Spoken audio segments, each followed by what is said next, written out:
Magandang araw mga bata. Magandang araw po, Ginoo. Ako nga pala si Ginoong Glenmark Sondo, ang inyong magiging guro ngayong araw. Okay, bago inanyahan ko ang lahat na manatili na tayo para sa ating panalangin. Okay, Irish, maaari mo bang pununahan ang ating panalangin? Opo! Pangalan ng Ama, ng Anak, ng Espiritu Santo. Amen. Ama namin, sumasalangit ka, sambahin ang ngalan mo. Mapasabi ang kaharian mo. Sundin ang loob mo dito sa lupa para sa langit. Bigyan mo kami ng makain sa araw-araw. At patawarin mo kami sa aming mga kasalanan. Gaya ng patawad namin sa mga nakasala sa amin. At huwag mo kami ipagdulot sa tukso. At iadya mo kami sa lahat ng masama. Amen. Sa ngalan ng Ama, ng Anak, ng Espiritu Santo. Amen. Okay, bago kayo umupo, pag-ipulot na muna ng mga basura na makikita nyo sa inyong harapan at pag-iayos ng inyong mga upuan. Naintindihan ba mga bata? Tapos na po.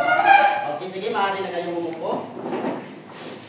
Bago tayo magsimula, ating munang tingnan ang listahan ng inyong mga pangalan kung sino ang narito at kung sino ang lumiban.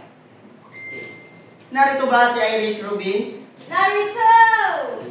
Jasmine Traya? Narito po. Hazel Rose? Narito po. Jodeline? Narito po. Kininyola? Narito po. Okay, palagpakan nyo yung mga sarili dahil walang lumiban sa inyong sa araw na ito. Palagpakan ang sarili, palagpakan. Okay, upang maging tahimik ang silid na ito, meron akong mga alituntunin na dapat yung sundin. At ito ang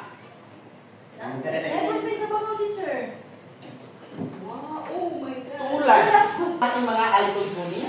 Ang una ay tumingin at makinig. Dapat makinig kayo kung ano ang ating mga sinasabi. At kapag ang guro ay nagsasalita dito sa harapan, mga gagawin nyo? Makinig! Magaling. Pangalawa naman ay unahin ang pag-aaral na mabuti. Unahin ang inyong pag-aaral para makakuha ng malaking marka o puntos. Magaling. Pangatlo naman ay laging lumispeto sa kaklase at sa guro. Dapat lagi nyo respeto ang inyong mga kaklase at hindi lang sa inyong mga kaklase, pati na rin sa guro. Naintindihan ba? Opo. Okay, magaling. Pang-apat naman ay atupagin lamang ang ipinapagawa ng guro. Kung anong ipinapagawa ko sa inyo, yun lang yung ang inyong gagawin. Magaling. At ang panghuli naman ay dalhin ang sarili na mabuti at ipakita na laging handa na matuto. Dapat ipakita nyo sa atin na lagi kayong handa na matuto para sa ating tatalakayin mamaya. Magaling. Okay, ngayon, meron akong mga larawan, 3 larawan na ipapakita sa inyo at gusto kong pagmasdan nyo itong mabuti at pagkatapos nito ay kailangan ko ng 3 estudyante na sasagot sa aking mga katanungan. Naintindihan ba? Opo. Okay. Ang unang larawan ay Uy!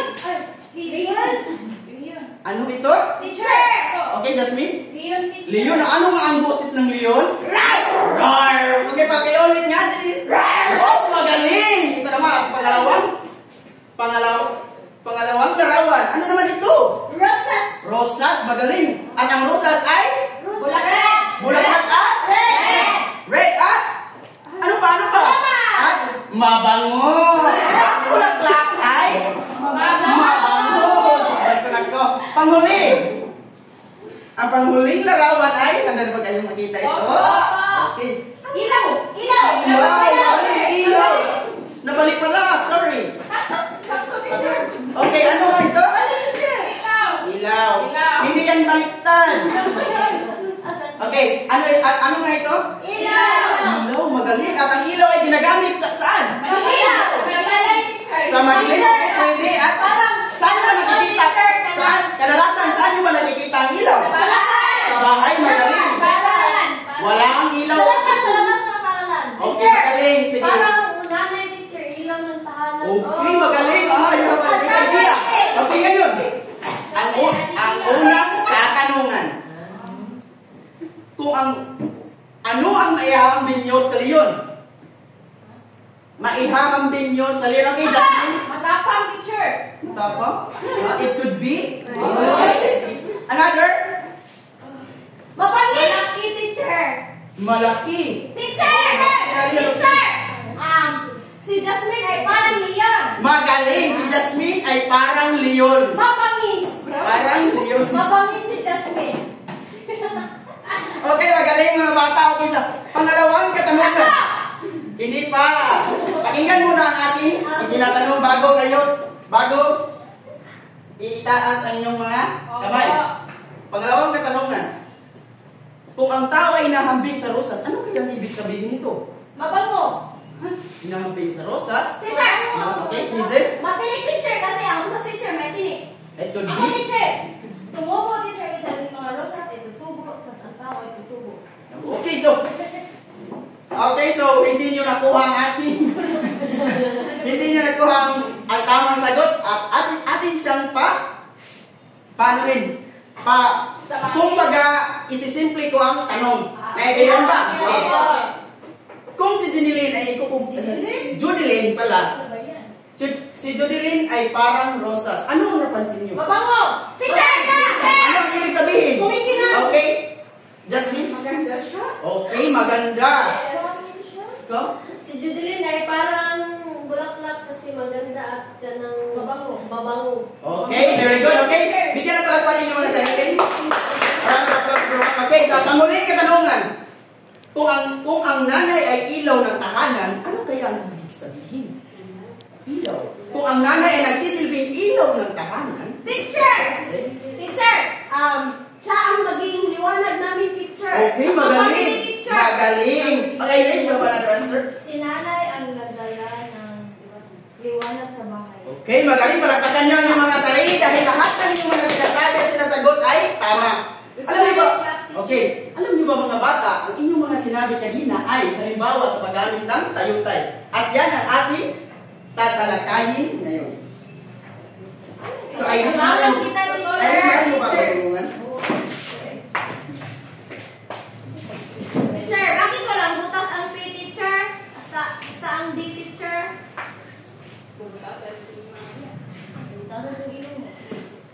Okay, sweet. Narito muna ang inyong dapat matutunan pagkatapos ang ating Talakayin. Talakayan. okay, very good. Talakayan, teacher?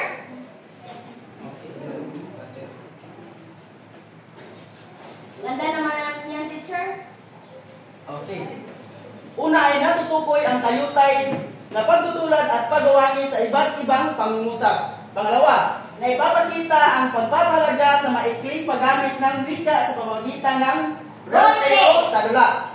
Nakagawa ng sariling pangungusap gamit ang pagtutulad at pagwawanis. Ngayon mga bata, alam ba ninyo na may paraan ang ating wika upang mas maging masining at makulay ang ating mga pahayag?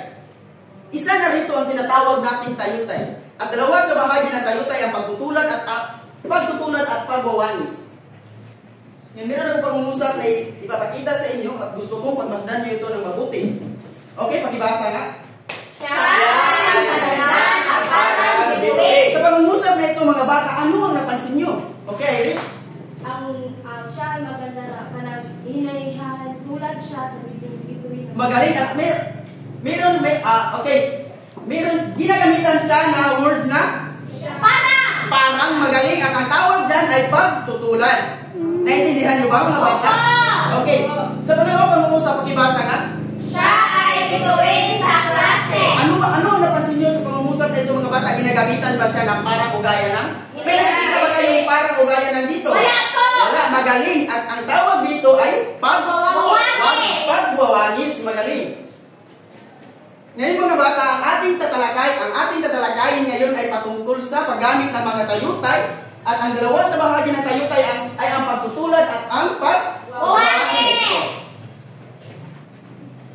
Okay, ang pagtutulad o simile sa Ingles ay paghahambing ng dalawang magkaibang salita na ginagamitan ng mga Gaya ng at tulad ng. Magaling. At ang pagwawanis naman ay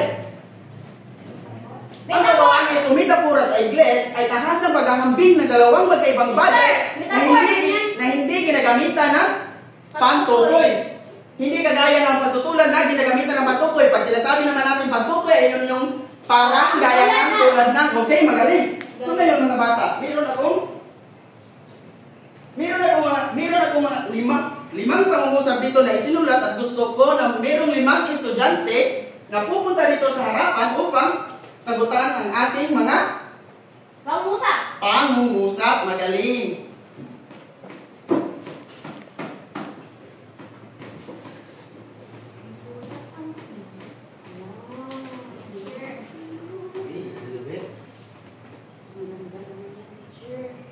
Okay, sino ang magsasagot sa unang pangungusap?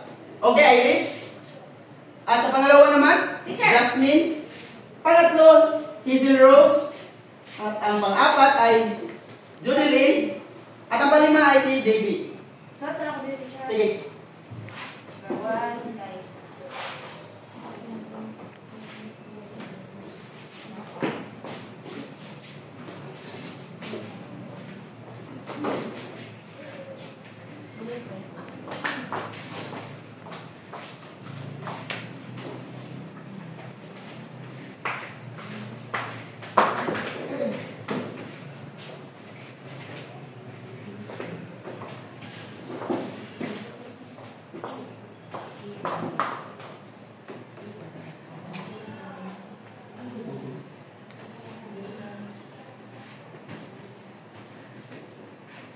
O titingnan natin kung tama ba ang inyong mga isinagot.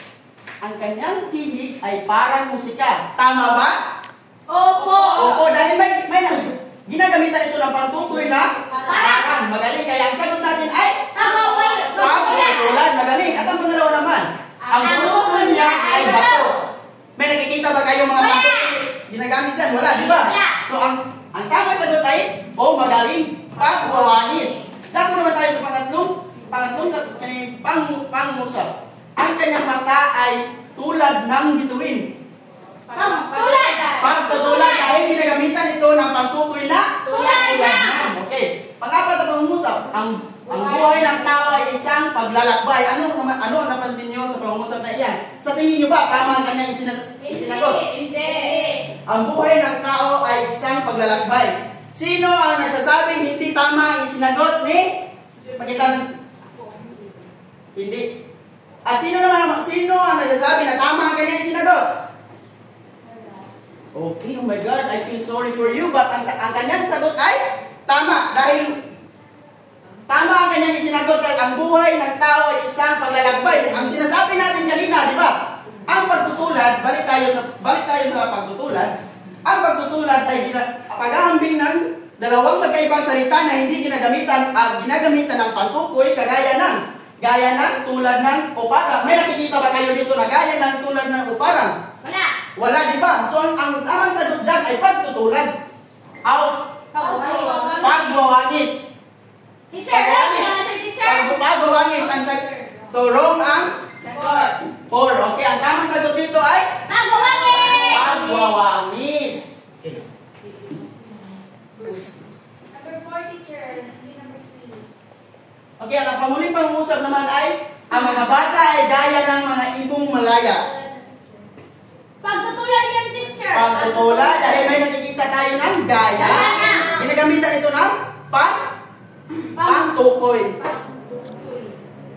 Ang tamang sagot dito ay pagtutulad. Magaling. Okay, ngayon mga bata, ang pag-aaral ng tayutay gaya ng pagtutulad at pag-uwangis ay mahalaga sapagkat ito ay makatutulong sa atin upang ang ating wika ay maging makulay at masining at mas mapalalim pa ang pagpapahayag at damdamin ng bawat Pilipino. So ngayon mga bata, hahatiin ko kayo sa dalawang pangkat. Ang unang pangkat ay ikaw kasat. Okay, ito ang unang pangkat at ito naman ang pangalawang pangkat. Ang gagawin nyo ay gagawa kayo ng sadula. Ang unang pangkat ay gagawa ng sadula patungkol sa pagtutulad at ang pangalawang pangkat naman ay gagawa ng sadula patungkol sa pagwawangis. Naintindihan nyo ba? At bibigyan ko kayo ng tag-5 minuto. Bibigyan ko kayo ng 5 minuto upang makapaghanda kung ano ang isasaduluhan nyo dito sa harapan. At bibigyan ko rin kayo ng 3 minuto para magkapagpresenta dito sa harapan. Naintindihan ba? Okay, so ngayon, bago kayo pupunta sa inyong mga kagrupo, hihintayin nyo muna ang aking signal. Pag sinabi kong ma, tatayo. Pag sinabi kong si, pupunta kayo sa inyong kagrupo. At pag sinabi kong ni, uupo. Naintindihan ba? Oo. Okay. Ma, si, ni. Okay, pag-uusapan nyo kung ano ang inyong isasadula dito sa harap. Okay, nakapaghanda na ba kayo? Oo. Okay, ang unang magsasadula dito sa harap ay ang pangkat? Una. Okay.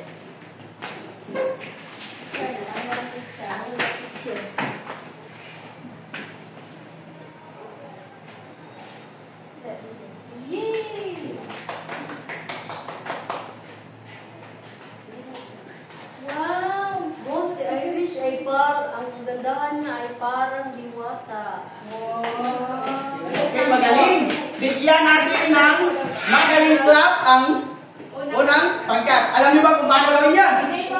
Okay, it goes like this. 1, 2, 3, ma. 1, 2, 3, ma. 1, 2, 3, magaling. Okay, everybody stand. Okay.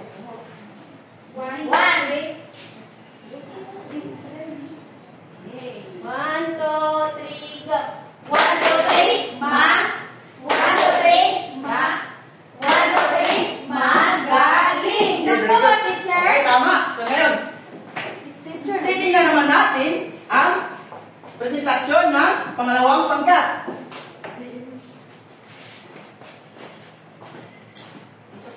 Sing. Marisel, tama na. Pagod na ako. Ano ba? Gusto ko maglaro tayo. Wow, nalagalit na si Jasmine. Saan ka pupunta? Ba't ka sumakay na sasakyan mo? Hey! Ano ba? Tama na! Tara! Sakay tayo sa sasakyan ko. Hazel, ano ba? Tama na. Pagod na ako sa'yo. Di na siya sa akin kasama. Si Jasmine ay leyon ko magalit. Nakikita natin ang ilang presentasyon napakagaling at napakahusay dahil ang ilang presentasyon nakikita talaga natin na ginagamitan ng tamang tayutay at pagbuhangis. Okay, magaling. Ilang teacher? Okay. Teacher! Okay, bigyan natin sila ng 1, 2, 3, shoot. 1, 2, 3, shoot. 1, 2, 3, shoot. Teacher! Tayo lahat, okay. 1, 2, 3, shoot! Okay, balik. 1, 2, 3, go! 1, 2, 3, shoot. 1, 2, 3, shoot. 1, 2, 3, shoot. Okay. Kasi, okay. Bago kayo bumalik sa inyong upuan, hintayin nyo muna ang aking signal. Pag sinabi kong mata kayo, pag sinabi kong si, pupunta kayo sa inyong mga upuan, at pag sinabi kong ni, uupo. Naintindihan ba mga bata? Opo! Ma, si, ni. Okay mga bata. Ang unang grupo ay nakikita natin na ginagamitan talaga nila ng mga pangtukoy ang kanilang mga ipinisinta dito sa harap. Kaya ang unang grupo ay nakakuha ng 20 puntos. Palagpakan natin ang unang grupo. At ang pangalawang grupo naman ay nakikita natin ang napakahusay na acting ni Jasmine Traya. At ang kanyang mga membro, napakagaling din. Kaya naman ay nakakuha sila ng 20 puntos. Okay, pagpakan yung mga sarili. Perfectly group, the one teacher. Okay. Lahat kayo ay nakakuha ng 20 puntos. Okay. Okay, ngayon mga bata, sino ang makapagsasabi sa akin kung ano ang pagtutulad sa simpleng salita? Ano ang pagtutulad sa simpleng salita? Okay, Hazel? Ang pagtutulad, teacher, ginagamitan ang gaya ng para ng tulad. Magaling, bigyan natin ng shoot clap si Hazel. Okay, lahat na tayo. Tumayo kayong lahat. Irish! May problema ka ba, ha? Okay, sige. Sige. Alam niyo na kung paano gawin yun, di ba? Okay. 1, 2, 3, shoot. 1, 2, 3, shoot. 1, 2, 3, shoot. Okay. Ngayon naman, sino ang magkapagsasabi sa simpleng salita kung ano ang pagwawanis? Okay, Irish? Maaari ka bang tumayo? Hindi ginagamitan ng pagtulad na salita like tulad na or pagtutukoy. Okay, magaling. Bigyan natin ng magaling clap si Irish. Okay. Alam niyo na kung paano gawin yun, di ba? Okay. Tayo. Okay. 1, 2, 3, ma. 1, 2, 3, ma. 1, 2, 3, magaling. Okay, sit down. Teacher, magsiyay ko, teacher ha! Okay.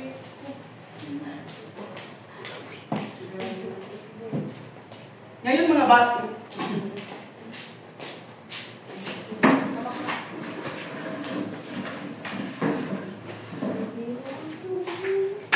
okay, ngayon mga bata naman ay hatiin ko kayo sa dalawang grupo. Hatiin ko ulit kayo sa dalawang grupo. Okay, same group na lang. Unang grupo at ang pangalawang grupo. Bibigyan ko kayo. Ang unang grupo ay bibigyan ko ng letrang A. At ang pangalawang grupo naman ay bibigyan ko ng letrang B. Meron akong babasahin ng mga pangungusap at kung pag may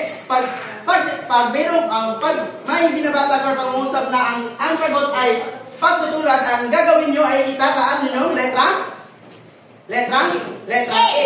Pag ang pangungusap naman ay kung sa tingin nyo ay ang sagot ay pagwawanis ay wala kayong ibang itataas kundi ang letra B. B. Okay, magaling. Okay. Ito naman ang sa pangkat dalawa. Okay. Ang kanyang tinig ay parang musika.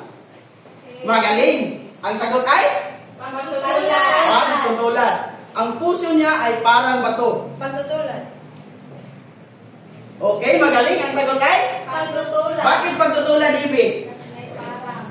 Merong parang na ginagamit sa pangusap na ito. Pangatlo, ang kanyang mukha ay rosas sa kagandahan. Okay, pagwawangis dahil Hindi ginagamitan ng pantukoy. hindi ginagamitan ng pantukoy. Ang kanyang buhok ay ulap na malambot. Okay, B, pagwawangis dahil Hindi ginagamitan ng pantukoy. hindi ginagamitan ng pantukoy. Panguling pangungusap, ang kanyang mga mata ay mga bituin sa gabi. Ang kanyang mga mata ay mga bituin sa gabi. Hindi ginagamitan ng pantukoy, teacher. Magaling! Hindi ginagamitan ng pantukoy. Ang sagot ay? Pagwawangis. Clap the teacher. Pagwawangis. Okay, sige, bibigyan ko Shoot, kayo clap, ng teacher. clap. Shoot. Okay, alam niyo naman yung shoot clap, di ba? Kami, teacher. Nalimot ko yan. Grabe, ang dali niyo namang makalimot. Okay, ganito gawin mo. 1, 2, 3, shoot. 1, 2, 3, shoot. 1, 2, 3, shoot, shoot. Tayo. Okay. 1, 2, 3, go. 1, 2, 3, shoot. 1, 2, 3, shoot. 1, 2, 3, shoot, shoot, shoot. Okay, magaling. Magsiupo. Ngayon, ano yun?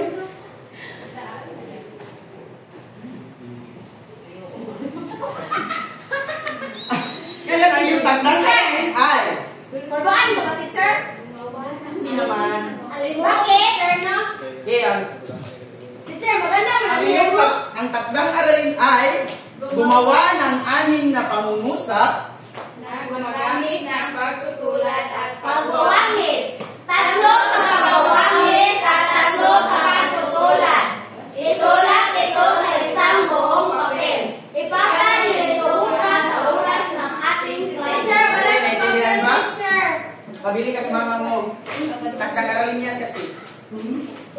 Okay? At yun lamang po ang ating topic for today. Talagayin pala. Okay. Okay, masin tayo para sa ating closing prayer. Bakit ka nag-English ka, teacher? Okay, I forgot it. Sige. Sige, okay, Jasmine Raya, maaari ka bang may anyahan mo pang pumunta dito sa harapan mo pangunahan ng ating panalangin? Manalangin tayo mga klase. Nangalan ng Ama, ng Anak, ng Espiritu Santo. ngalan mo. Mapasa amin ang kaharian mo. Sundin ang loob mo dito sa lupa para lang sa langit. Bigyan mo kami ng makakain sa araw-araw. At patawarin mo kami sa aming mga kasalanan. Gaya ng pagpatawad namin sa mga kasala sa amin. At huwag mo kami paitulog sa tukso. At iadya mo kami sa lahat ng masasama. Amen. Sa ngalan ng Ama, ng Anak, ng Espiritu Santo. Amen. At yun lamang po ang ating tinalakay ngayon at sana may naiintindihan kayo at meron kayong natututunan. Maraming salamat at paalam na po mga bata. Paalam na po! Ginoong